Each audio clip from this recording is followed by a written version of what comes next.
Hello viewers. आज मैं Bihar board class 10th के इंग्लिश के पोइट्री सेक्शन से लास्ट पोएम लेकर आया हूँ, जिसका टाइटल है मार्था। इसे वॉल्टर डी ला मेयर ने लिखा है। वॉल्टर डी ला मेयर का जन्म 25 अप्रैल 1873 को साल्टन कैंट इंग्लैंड में हुआ और 22 जून 1956 को ट्विकेनहम सर्वे इंग्लैंड में इनकी मृत्यु हो गई। वॉल्टर डी ला मेयर एक पोएट और फिक्शन राइटर के तौर पर जाने जाते हैं। इनकी दो प्रसिद्ध किताबें हैं, मेमोइर्स ऑफ अ मिजेट और कलेक्टेड स्टोरीज फॉर चिल्ड्रन। अभी हम लोग मार्था पोएम को लाइन बाय लाइन एनालाइज करेंगे, तो आइए शुरू करते हैं। Once upon a time, over and over again, Martha would tell us her stories in the hazel glen. अखरोट की घाटी में मार्था बार बार एक बार की बात है ऐसा कहते हुए हमें अपनी कहानियाँ सुनाया करती। Hers were those clear grey eyes. उसकी ऐसी साफ और भूरी भूरी आँखें थीं।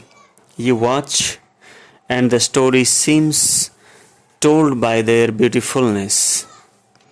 कि आप देखते तो लगता उसके सौंदर्य से ही कहानी प्रकट हो रही है, कहानी कही जा रही है। Tranquil as dreams. सपनों की तरह बिल्कुल शांत। She would sit with her two slim hands clasped around her bended knees. वह अपने मुड़े हुए घुटनों को अपनी पतली पतली बाहों से बांध कर रखती और बैठ जाती। While we on our elbows lolled. और हम लोग यानी हम बच्चे अपने कोहनियों पर इत्मीनान से ढीले ढाले से बैठे रहते हैं। And stared at ease. और विश्राम पूर्वक बड़े आराम से उसे घूरते। Her voice and her narrow chin. उसकी आवाज़ और उसकी पतली सी ठोड़ी। Her grave small lovely head.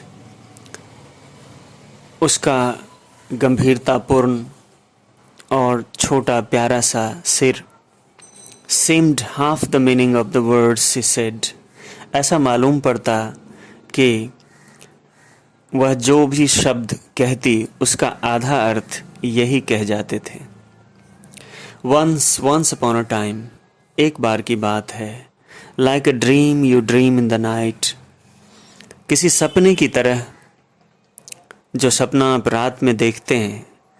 Fairies and gnomes stole out in the leaf green light. उस पत्तियों के हरित प्रकाश में परियां और बौने मानो प्रकट हो जाते। And her beauty far away would fade as her voice ran on.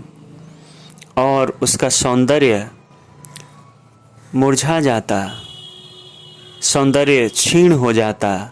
As her voice ran on till hazel and summer sun and all were gone. और उसकी आवाज़ तब तक चलती रहती जब तक कि वो अखरोट और ग्रीष्म का सूरज यह सब गुम न हो जाए, यानी जब तक अंधेरा न हो जाए, शाम न हो जाए। All forgotten and forgot. और सब पूरा हो जाता, फिर सब भुला दिया जाता, मानो अब किसी को उस कहानी का कुछ भी याद नहीं। And like clouds in the heights of the sky. और आकाश में ऊंचाई पर स्थित बादलों की तरह our hearts stood still in the hush. उस खामोशी में हमारा दिल शांत बिल्कुल हो जाता, बिल्कुल शांति से स्थिर हो जाता। Of an age gone by. मानो वो किसी बीते युग की खामोशी हो। तो यूं तो बच्चे उस कहानी को भूल जाते थे, लेकिन उसका प्रभाव इतना ज़्यादा होता था कि वे मानो किसी सपने में खो जाते थे, किसी खामोशी में वे ध्यानमग्न हो जाते थे, खो जाते थे।